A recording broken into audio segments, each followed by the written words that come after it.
Hello বন্ধুরা, কেমন আছো তোমরা সবাই? আশা করি তোমরা সবাই খুব ভালো আছো, আমরাও খুব ভালো আছি। তো আমি আজকে আছি আমার শ্বশুরবাড়িতে। ছেলেকে স্কুলে পাঠানো হয়ে গেছে। তো ভাবলাম বসে থেকে কি করব, আলমারি ড্রেসিং টেবিল এগুলো খুবই নোংরা হয়ে গেছে, এগুলো একটু পরিষ্কার করি। তো পরিষ্কার করতে করতে না অনেক কথা মনে পড়ছিল, যে কথাগুলো হয়তো এখন বাস্তব হয়ে গেছে, কিন্তু আগে সে কথাগুলো শুনলে ভীষণই রাগ হতো। এই ধরো আমার যখন বিয়ে হয় তার পর আমি প্রতিদিন নিয়মিত করে ড্রেসিং টেবিল, খাট, শোকেস বলছি, আলমারি, জানলা, দরজা এগুলো মুছতাম। তো তখন আমার শাশুড়ি বলতেন যে নতুন নতুন তো এখন মুছতে ভালোই লাগবে, পরে দেখা যাবে মুছতে পারো কি পারো না। তো এই কথাটা শুনলে না আগে খুব রাগ হতো, যে কেন এরকম বলছে, আমি তো মুছছি প্রতিদিন। কিন্তু তারপর যখন বাবু আমার পেটে এলো, তখন তখনও মুছতাম, কিন্তু পরিমাণে কমিয়ে দিয়েছিলাম। তো এখন তো থাকাই হয় না, তাই মোছা টোছাও এই জিনিসগুলো খুবই কমে গেছে। তাই মনে হয় এখন যে সেই কথাটাই হয়তো ঠিক হয়ে গেল, দুনি জিনিসের বেশি যত্ন থাকে। তো আলমারির ওপরটাও তো খুবই নোংরা হয়ে গেছে, আর আমি তো পাবো না নিচে থেকে এমনি হাত, তার জন্য একটা চেয়ার নিয়ে এলাম। এবার আলমারির উপরটা একটুখানি মুছে দিচ্ছি, আর যে ব্ল্যাঙ্কেটের কাভারটা ছিল সেটা একটু নামালাম। তো সেটা নামিয়ে পরিষ্কার করে আমি আবার উপরে তুলে রেখেছিলাম। দিয়ে পাশে দুটো এই যে এরকম প্যাকেট ছিল, বহু যুগ ধরে প্যাকেটগুলো পড়ে রয়েছে, ভুলেও গেছি যে এর ভিতরে কী আছে। তো সেগুলি একটু নামালাম, নামিয়ে দেখছি এর ভিতরে কী আছে।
তো চলো এবার কিছু জামা কাপড় গুছিয়ে নিই, যে জামা কাপড়গুলো আমি পরে এসেছি, তারপর পরে যাব যে জামা কাপড়গুলো, মানে বাপের বাড়িতে।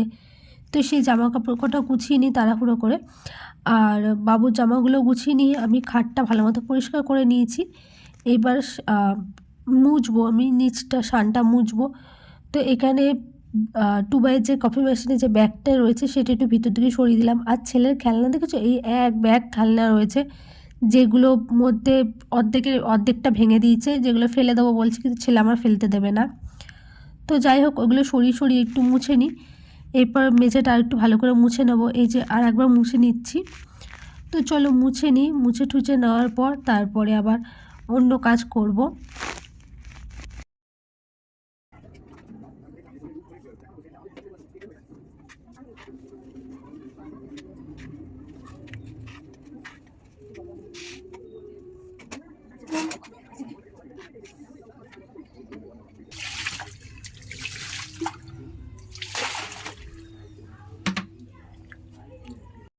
বালতিটা কলতলা রাখতে গিয়ে দেখলাম যে কড়াইটা রয়েছে, দিয়ে ভাবলাম যে কড়াইটা এখনই মেজে নিই।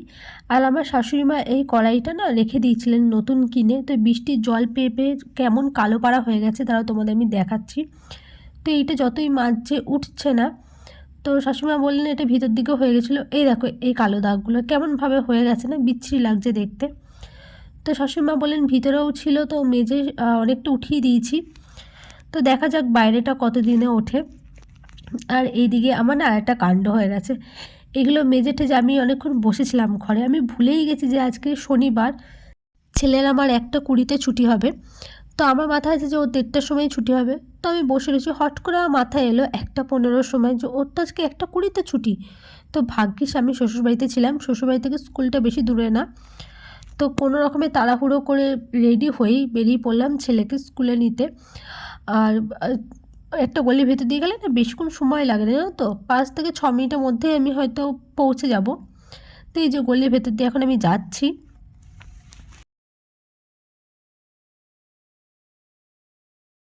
আর এখানে সামনে দেখো যে সমস্ত গার্জিয়ানরা রয়েছে তাদের বাচ্চাদের 1:30টার সময় ছুটি হবে। তো আমি এই তো স্কুলে চলে এসেছি। স্কুলে গিয়ে দেখছি যথারীতি ছুটি হয়ে গেছে, তখন সব গার্জেনরা যাচ্ছে নিতে। আর এখানে ছেলেদের আছে ছোট্ট পাড়া পার্কের মতো করেছে, মানে এটা ট্রাম্পলিং, তারপরে স্লিপ, এই ধরনের জিনিসগুলো ছিল। ওর আজকে শরীরটা একদমই ভালো না, নাকি স্কুলের মধ্যে ঘুমিয়ে পড়েছিল ক্লাসে। তো এসেছে, আজকে টিফিনও ঠিকঠাক খায়নি, জাস্ট একটা কেক খেয়েছে। না ওকে আঙুর ফল দিয়েছিলাম সেটা খেয়েছে, না ওরিও বিস্কুট, কিচ্ছু খায়নি। ওকে জিজ্ঞাসা করলাম কেন খাওনি, বলছে আমার শরীরটা ভালো লাগছিল না। এই দেখো অরিও বিস্কুটে জাস্ট একবার কি দুবার কামড় দিয়েছে, দিয়ে আর খাইনি। তো ওকে আমি বললাম ঠিক আছে এগুলো খেতে হবে না, এবার তাহলে তোমাকে আমি এক কাজ করি ভাত খাইয়ে ঘুম পাড়িয়ে দিই। ওর আজকে ড্রয়িং ক্লাসও ছিল, কিন্তু ওর যেহেতু শরীরটা ভালো লাগছিলো না, ওকে আমি পাঠাইনি ড্রয়িং ক্লাসে। তো এই যে এখন বিকেলবেলা ওকে খাইয়ে না একটু শুয়েছিলাম, ও ঘুমিয়ে গেছিলো। তো বিকেলবেলা এখন আমি আবার আমার বাপের বাড়িতে চলে যাচ্ছি। তো এই যে ও রাস্তা দিয়ে যাচ্ছে, আর ওকে আমাদের ব্যাপারটা কী হয় বলো তো, একটু বেরিয়ে যাওয়ার পর না, অনেকটা যাওয়ার পর টোটো পাওয়া যায়। তো তার আগে টোটোটা পাওয়া যায় না। তো আজকে ওকে জিজ্ঞাসা করলাম যে তুমি টোটো করে যাবে, ও বললো না আমি একটু হাঁটতে হাঁটতেই চলো। আর এটা হচ্ছে রাধাকৃষ্ণের জিউল মন্দির। তো এখানটা না খুব সুন্দর দোল পূর্ণিমার সময় মেলা বসে। তোমাদের এর আগের ব্লগে আমি দেখিয়েছিলাম, এবারও দেখাবো তোমাদের। খুব সুন্দর লাগে, আর মন্দিরটা এত সুন্দর করে সাজিয়েছে, ভিতরটা দারুণ লাগে। একদিন ভিতরে গেলে তোমাদের ভিডিও আমি দেখাবো। আর এই যে আমি বাড়িতে আসতে না আসতেই দেখো শরীর খারাপ সব ঠিক হয়ে গেলো বুনিকে পেয়ে। জামা কাপড়ও ছাড়িনি, বুনির সাথে খেলা আরম্ভ। তো চলো এবার ওকে আমি জামা কাপড় ছাড়িয়ে দিই, দিয়ে একটু খাওয়াই, দেখি কী খায়। আর আমাদের ঢঙিটাকে দেখেছো, ওর ঢঙের শেষ নেই জানো। আর ব্লগটা আমি এখানে শেষ করছি, আশা করি তোমাদের আজকের ব্লগটা ভালো লাগলো। তো ভালো লাগলে প্লিজ লাইক করে দিও, এবং যা যা আমার চ্যানেলে নতুন প্লিজ চ্যানেলটা সাবস্ক্রাইব করে দিও। দেখাবে অন্য একটা ব্লগে। বাই। বলে দাও সবাই ভিডিওতে, আর চ্যানেলটা কি করবে, সাবস্ক্রাইব। এটা মামার্থের উত্তর।